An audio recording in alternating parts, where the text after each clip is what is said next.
महाराष्ट्र में एनडीए की जीत जनता के वोटों से नहीं हुई थी, बल्कि ये डिजाइन की गई जीत थी। और ये डिजाइन की थी चुनाव आयोग और बीजेपी की मिलीभगत ने। कांग्रेस सांसद राहुल गांधी तो ये बात लगातार बोल रहे हैं, सबूत भी सामने रख रहे हैं, सबूतों के साथ अपनी बात पर मोहर लगा रहे हैं, अपने दावों को सही साबित कर रहे हैं कि किस तरह से वोटों का खेल हुआ था महाराष्ट्र में। राहुल गांधी अभी तक ये बात बोल रहे थे और बीजेपी की तरफ से उसे कांग्रेस की हार पर पर्दा डालने की कोशिश बताया जा रहा था।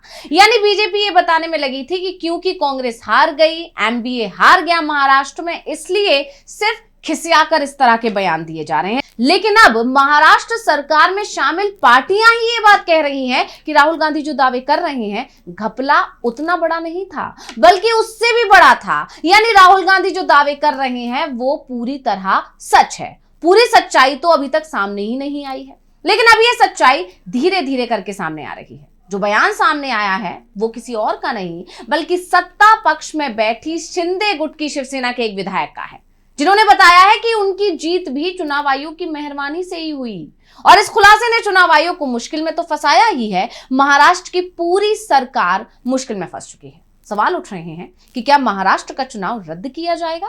क्योंकि जो खुलासा हुआ है उसके बाद ये तो साफ है कि महाराष्ट्र में एनडीए को जो जीत मिली है वो जनता के वोट से नहीं मिली, बल्कि चुनाव आयोग की बीजेपी से मिली भगत से मिली है, चुनाव आयोग की मेहरबानी से मिली है। तो आज हम अपनी स्पेशल रिपोर्ट में महाराष्ट्र चुनाव पर हुए इस बड़े खुलासे को लेकर करने जा रहे हैं बात, और कैसे राहुल गांधी के सभी दावों पर लग गई मोहर जो उन्होंने महाराष्ट्र चुनाव के नतीजे आने से पहले ही कर दिए थे।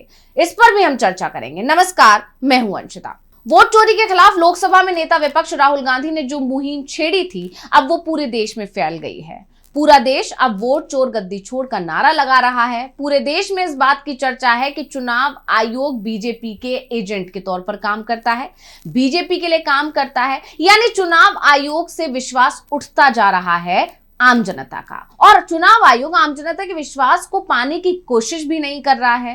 क्योंकि पूर्व चुनाव आयुक्तों का ही कहना है कि अगर राहुल गांधी कोई दावे कर रहे हैं या लोकसभा में नेता विपक्ष पे बैठा कोई व्यक्ति अगर किसी तरह के कोई दावे कर रहा है, कोई सबूत रख रहा है, तो उस पर जांच होनी चाहिए बिना किसी सवाल के। चुनाव आयोग को अपनी विश्वसनीयता कायम करनी चाहिए। लेकिन चुनाव आयोग तो नया चुनाव आयोग है, जैसा कि ज्ञानेश कुमार कहते हैं। लेकिन जिस तरह से ज्ञानेश कुमार पिछले दिनों राहुल गांधी पर ही हमलावर दिखाई दिए, उसने चुनाव आयोग को और नए सवालों में खड़ा कर दिया। यानी ये सब बहस छिड़ी हुई है कि बीजेपी के इशारे पर चुनाव आयोग काम करता है, और इन सब के बीच में अलग अलग कोने से वोट चोरी को लेकर एक के बाद एक कई खुलासे सामने आ रहे हैं, जिसे लेकर पहले से ही बीजेपी की नींद उड़ी हुई है। और इस बीच अब शिंदे गुट के एक विधायक ने ही एनडीए की पोल खोल दी है। विलास भूमरे नाम के ये विधायक है, इन्होंने भरे मंच से महाराष्ट्र चुनाव में हुई धांधली का खुलासा कर दिया, जिससे एनडीए सरकार बुरी तरह घिर गई है। महाराष्ट्र चुनाव के नतीजे आने से पहले ही राहुल गांधी ने महाराष्ट्र चुनाव में धांधली को लेकर बड़ा दावा किया था। आप सभी को याद होगा, विपक्ष ने आरोप लगाया था कि बीजेपी जहां जीतना चाहती है लेकिन कमजोर होती है, वहां दूसरे राज्यों से वोटर लाकर वोट डलवाती है और फिर चुनाव नतीजे पूरी तरह से पलट जाते हैं। क्या कुछ कहा था राहुल गांधी ने, संजय राउत ने जो प्रेस कॉन्फ्रेंस की थी, सुन लेते हैं। ये जो 39 लाख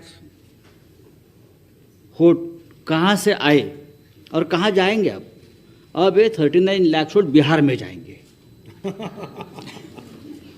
अब वो फ्लोटिंग वोट्स है, वही नाम रहेंगे, वही आधार कार्ड रहेगा, सब कुछ यही है। वो वोटर्स घूमते रहते हैं, थोड़े दिल्ली में आए हैं, महाराष्ट्र पैटर्न वहाँ भी हमने देखा, कल हम दिन भर थे, 2 दिन यहाँ। अब ये 39 लाख वोट जाएंगे बिहार में, फिर बिहार से जाएंगे यूपी में। ये एक नया पैटर्न यहाँ बन गया है, और यही पैटर्न से ये लोग चुनाव लड़ते भी हैं और जीतते भी हैं।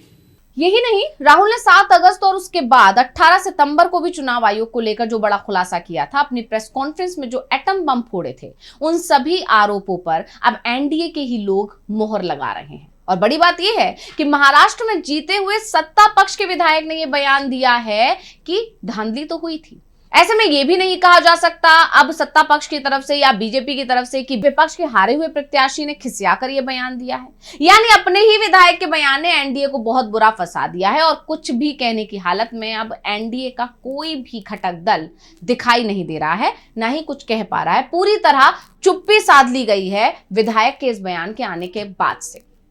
हर कोई जानता है कि महाराष्ट्र चुनाव के नतीजे शुरुआत से ही सवालों में घिरे हुए हैं। इसकी वजह सर्वे रिपोर्ट से उलट सामने आए नतीजे तो थे ही, साथ ही महाराष्ट्र में लोकसभा चुनाव में एनडीए के प्रदर्शन और फिर विधानसभा चुनाव में, यानी कुछ ही महीने बाद वहां पर जब विधानसभा चुनाव हुए तो एनडीए के प्रदर्शन में जो जमीन आसमान का अंतर था उसने भी इन सवालों को और गहरा दिया था। अब क्यों इस तरह के सवाल उठे थे, उसके लिए पहले लोकसभा चुनाव 2024 के नतीजे और फिर विधानसभा चुनाव 2024 के नतीजों पर नजर डालना जरूरी है। तो सबसे पहले बात लोकसभा चुनाव 2024 में महाराष्ट्र के नतीजों की अगर बात की जाए तो लोकसभा चुनाव में महायुति यानी एनडीए को कुल 18 सीटों पर जीत मिली थी, जिसमें से बीजेपी के खाते में 10 गई थी, शिवसेना के खाते में 7, शिवसेना यानी शिंदे गुट के खाते में 7 और एनसीपी अजीत पवार गुट के खाते में 1 सीट थी। इसी तरह महाविकास अघाड़ी यानी एमबीए ने कुल 29 सीटों पर जीत हासिल की थी। कांग्रेस के खेमे में 13 सीटें थी। शिवसेना उद्धव ठाकरे गुट को 9 सीटों पर जीत हासिल हुई थी और एनसीपी शरद पवार गुट को 7 सीटें मिली थी।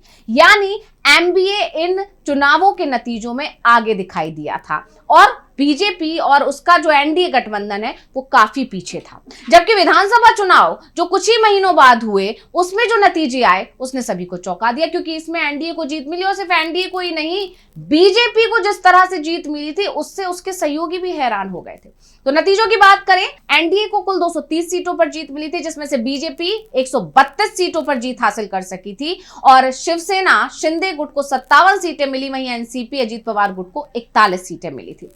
वहीं दूसरी तरफ विपक्ष की अगर बात की जाए यानी एमबीए गठबंधन की, तो महाविकास अघाड़ी मात्र 50 सीटों पर सिमट गया था। कांग्रेस 16 सीटें जीती थी, एनसीपी शरद पवार 10 सीटें जीते थे और शिवसेना यूबीटी के खेमे में 20 सीटें आई थी। यानी लोकसभा और विधानसभा चुनाव के नतीजों में जमीन आसमान का अंतर देखने को मिल रहा है। अब इन नतीजों के आधार पर ही विपक्ष पहले से ही धांधली के आरोप लगा रहा था और नेता विपक्ष राहुल गांधी तो लगातार वोट चोरी पर बड़े खुलासे कर ही रहे हैं और जल्द ही अब वो हाइड्रोजन बम भी फोड़ने वाले हैं। सुनिए। मैं बीजेपी से कहना चाहता हूं, अच्छी तरह सुन लीजिए, बीजेपी के लोग अच्छी तरह सुन लीजिए। भैया, एटम बम का नाम सुना आपने? सुना है एटम बम का नाम? उससे बड़ा क्या होता है? उससे बड़ा क्या होता है? एटम बम से बड़ा हाइड्रोजन बम होता है। होता है नहीं होता है? माधवपुरा में हमने एटम बम दिखाया था। बीजेपी के लोगों तैयार हो जाओ, हाइड्रोजन बम आ रहा है। हाइड्रोजन बम आ रहा है, तैयार हो जाइए।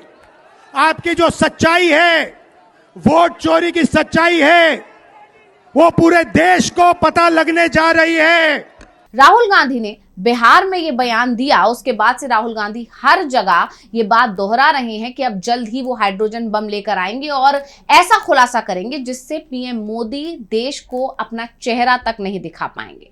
अब राहुल गांधी के हाइड्रोजन बम का इंतजार हो रहा है, लेकिन उससे पहले ही शिंदे के विधायक ने अपनी ही सरकार पर बम फोड़ दिया। पैठण से शिवसेना विधायक विलास भूमरे ने महाराष्ट्र चुनाव में धांधली के आरोपों पर मोहर लगा दी है। छत्रपति संभाजी नगर में मौजूद संत एकनाथ मंदिर में पार्टी रैली को संबोधित करते हुए उन्होंने कहा कि विधानसभा चुनावों के दौरान मैं लगभग 20,000 बाहरी मतदाताओं को लेकर आया था। इन मतदाताओं ने मुझे 100% लाभ पहुंचाया। अब विधानसभा चुनाव से महज 5 महीने पहले देश में लोकसभा चुनाव हुए थे, आप सभी को याद होगा, और इस अंतराल में महाराष्ट्र की वोटर लिस्ट में कुल 40 लाख मतदाताओं के नाम जोड़े गए थे। विपक्ष का दावा है कि ये नाम दूसरे राज्यों से लोगों को बुलाकर जोड़े गए ताकि एनडीए खास तौर पर बीजेपी को फायदा पहुंचाया जा सके। और अब खुद शिंदे के विधायक ये कबूल कर रहे हैं कि उनकी ही सीट पर 20,000 बाहरी मतदाताओं को जोड़ा गया था, जिससे तहलका मच गया है। और खास बात ये रही कि जब भूमरे ये बयान दे रहे थे उस वक्त डिप्टी सीएम एकनाथ शिंदे भी मंच पर मौजूद थे और ये सुनकर उनके होश उड़ गए। उन्होंने बीच में ही टोकते हुए भूमरे से पूछा कि वो मतदाताओं को कहां से लाए हैं, जिसके बाद भूमरे ने जवाब में कहा कि उनके निर्वाचन क्षेत्र के जो मतदाता बाहर काम कर रहे थे उन्हें मतदान के दिन लाया गया था।